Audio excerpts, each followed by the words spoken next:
At 4:58 in the afternoon, a single MiG-29 ran in at 60 meters over the low ground west of Kostiantynivka, one bomb under its wing, lined up on a building at the edge of the city.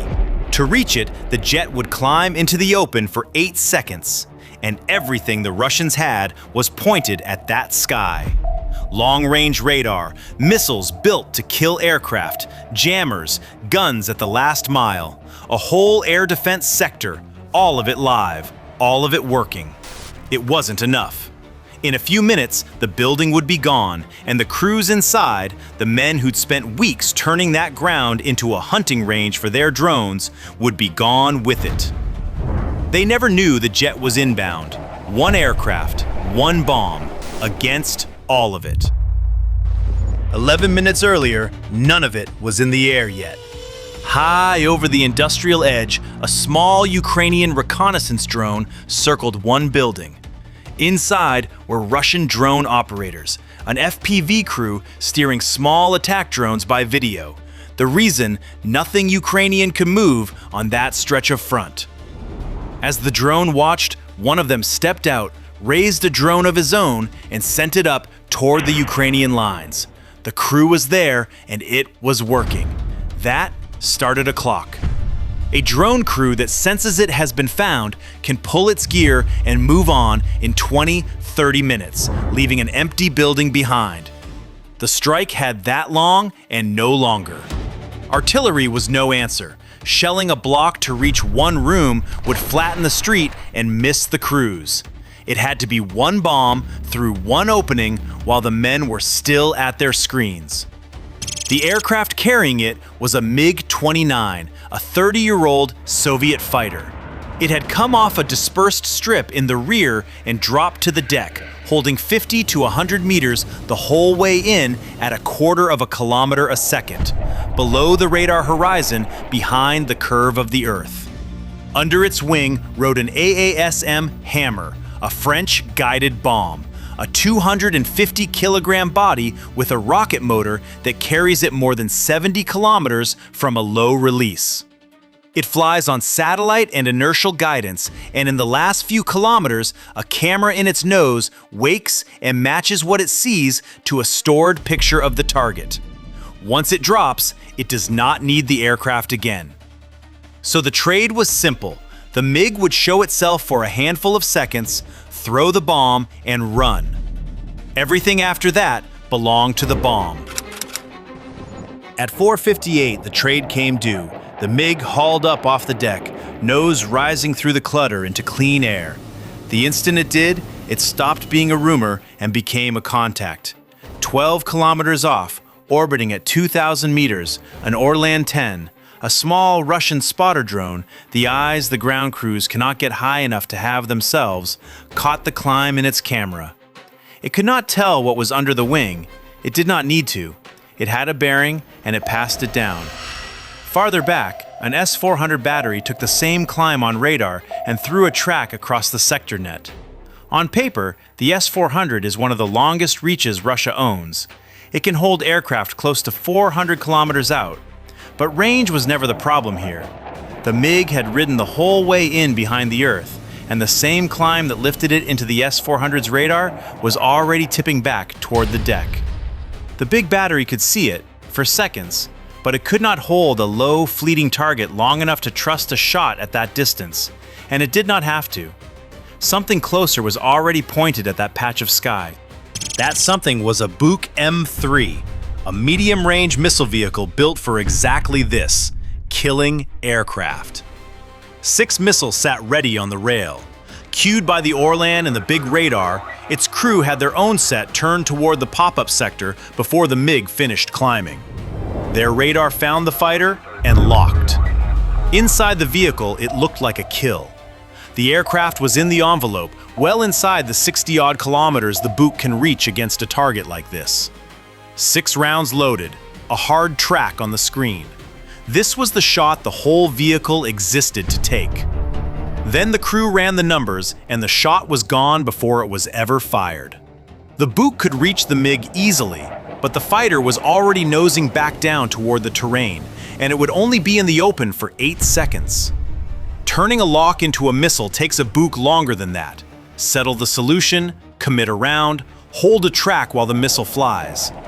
The clean air the MiG had climbed into was closing under it, and the window was closing with it. They had the aircraft, they did not have the time. The lock held, then broke. The fighter dropped below the curve of the Earth, and the return went to nothing. Not one of the 6 missiles left the rail. There was nothing wrong with the Buk. It had been handed 8 seconds by a machine whose whole plan was to give it fewer. But that lock had cost the Ukrainians something too.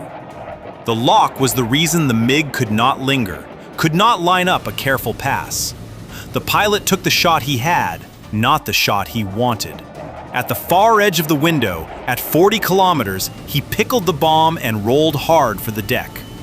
The hammer came off the wing. From that second, the battle changed shape. The sector had spent its opening move trying to kill an aircraft, and the aircraft was already gone, screaming back into the ground clutter it had come from. What was left was one small bomb, 2 minutes and 20 seconds from a building, and every system in that sector now had to solve a different problem than the one it was built for. For a moment, nothing rose to meet it. The bomb fell into its glide alone, cold and unhurried, matching a course it already carried in its own memory. Then, all along the bomb's path, the air filled with jamming, signals no one could see.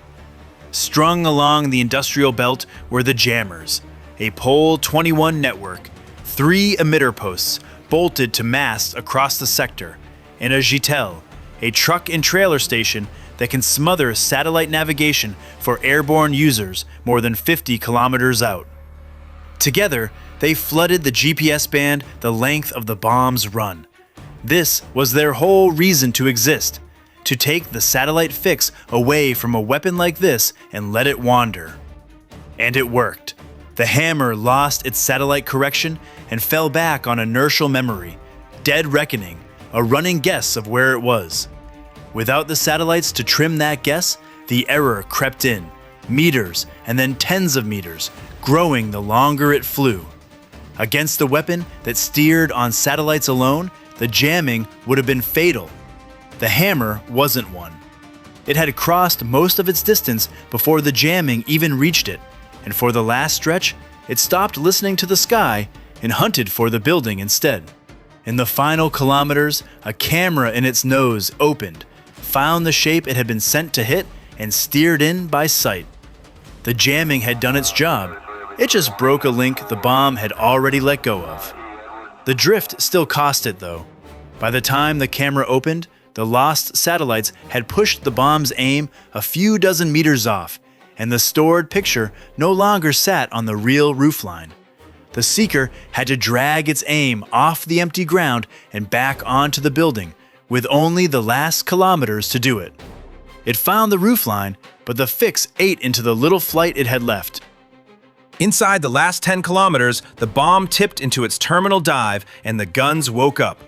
A Pantsir S-1 held the western side of the sector, a short-range vehicle with a radar, 12 missiles, and twin cannon, built to swat precisely the small, fast things the bigger systems miss.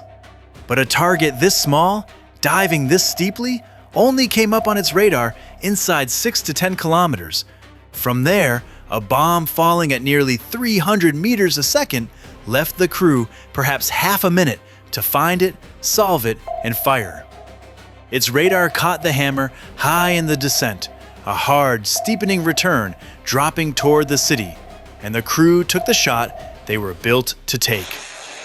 2 interceptors left the rail, climbing. The first ran up toward the falling bomb and lost it. Against the ground and the industrial clutter, at that dive angle, the small return smeared and broke apart on the radar, and the missile chased a target that was no longer where it was pointed. It passed wide and burned out over the rooftops. The second was smarter and closer. It read the dive and cut toward where the bomb would be, not where it was. For a moment, the two were on the same line, closing. The interceptor corrected once, late, and came up hard into the hammer's path, close enough that it should have ended there, But the bomb was falling faster than the missile had solved for, still steepening as it hunted the roofline, and in the last instant, its own dive carried it through and past the interceptor's reach. The round went by behind it, spent. The hammer came out the far side alive, ragged, its margin all but gone. Across the sector, a second Pantsir tried to save the shot. To reach the bomb, it had to slew through the city itself, chimneys, gantries, the target building rising into its own line of fire. By the time it had a bearing, the bomb was inside 3 kilometers and dropping behind that clutter, with no clean lane to fire down without hitting occupied ground. It never shot at all. That left one last system. A Tor M2 held the final reserve, a short-range vehicle built to kill precision weapons in the last mile, good from a kilometer out to 15, and inside that band, rarely beaten. The handoff reached its crew with the bomb almost on the target. They powered through, radar hunting, and found it, a fast, steep return, right where the others had lost it. Then the range readout came up, and it was already too late. The hammer was inside the last kilometer and still dropping, under the 1 kilometer floor beneath which the Tor's missiles cannot arm and fly. 3, maybe 4 seconds left. The one vehicle built to kill exactly this weapon had it dead on the screen and could not fire. The bomb had come in too close to kill. They watched it cross the last kilometer on the display. They did not fire because there was no shot to fire. In the last seconds, the camera in the nose locked onto the building it had been sent for, and the hammer put itself through a single window. The fuse held a fraction of a second, long enough to carry the warhead inside before it fired, and then it went off in the room the operators worked from. The blast tore through the charging racks and battery banks, and the fire took hold from the inside. The antenna mast came down with its cables, and the node went silent on the air before the walls had finished falling. When the dust cleared, the building the reconnaissance drone had watched all afternoon was gone, and nothing was left down there worth another bomb. The sector did not lose because it was weak. Every part of it did its job. It lost because no single part was pointed at the whole weapon. The Buk was solving for an aircraft already gone. The jammers were breaking a link the bomb had stopped needing, and the Tor was reaching for a target that arrived inside the one gap it cannot close. Each did its job. None of them did the job. One aircraft, one bomb, against a sector that could kill at 400 kilometers, and it went through a single window. Somewhere behind those lines, another crew is already carrying its antennas into another building. The drones will be back over that ground in a day or two. A sector is not a shield. It is a list of systems and a weapon built to outlast the list.